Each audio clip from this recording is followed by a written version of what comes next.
গত রোববার পাক মৌসুম প্রীতি ম্যাচ খেলতে নেমে কলম্বিয়ান ক্লাব অ্যাটলেটিকো নাসিওনালকে ২-১ গোলের ব্যবধানে হারিয়েছে লিওনেল মেসির ইন্টার মায়ামি। মেজর লিগ সকারের শিরোপা ধরে রাখার প্রস্তুতির অংশ হিসাবেই এই ম্যাচ খেলতে নেমেছিল তারা। ম্যাচের মূল আকর্ষণ লিওনেল মেসি এদিন শুরু থেকেই খেলেন এবং দ্বিতীয়ার্ধে বদলি হয়ে ওঠার সময় করতালিতে বিদায় নেন। আর এই ম্যাচের পর বিশ্বকাপে মেসির সম্ভাব্য অংশগ্রহণ নিয়ে কথা বলেন মায়ামি কোচ হেভিয়ের মাসচেরানো।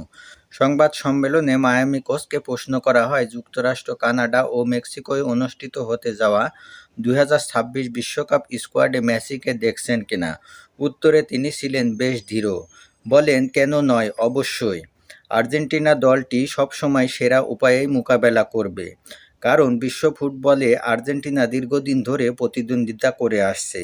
দলে অসাধারণ সব খেলোয়াড় রয়েছে, আর একজন আর্জেন্টাইন হিসাবে আমি অবশ্যই চাইব আমাদের দল সবসময় ভালো করুক। আর লিওনেল মেসি সেই দলে থাকলে আমাদের ভালো করার সম্ভাবনা অনেকটা বেড়ে যাবে। আমি জানি আসন্ন বিশ্বকাপে লিওনেল মেসি নিশ্চিতভাবেই থাকবেন এবং সেরা খেলোয়াড় হিসাবেই থাকবেন, কারণ তিনি লিওনেল মেসি।